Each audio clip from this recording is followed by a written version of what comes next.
دا په جلال آباد ښار کې د ښاروالۍ په معیار جوړه شوې قصابخانه ده چې د مالکینو په خبره یې شاوخوا 10,000 امریکایي ډالر پرې لګښت راغلی او له جوړېدو یې موخه ښاریانو ته د پاک او صحي غوښې ورکړه ده.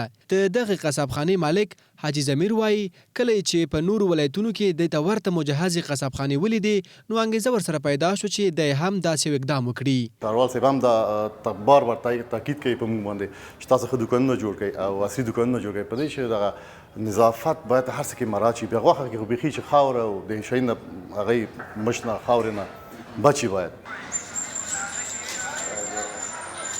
په ورته مهال یو شمېر ښاریان هم جلال آباد ښار کې د داسې مجهزو قصابخانو جوړېدو یو ښه اقدام بولي او وایي په دې چارې سره به ښاریان وکولی شي پاک او صحي غوښه ترلاسه کړي. ښاریانو پر ټولو قصابانو غږ وکړ چې خپل پاکوالي ته پاملرنه وکړي او خپل دوکانونه د ښاروالۍ له معیارونو سره برابر جوړ کړي. که نور نسبت نور قصابانو ته نظر وکړي ډېر داسې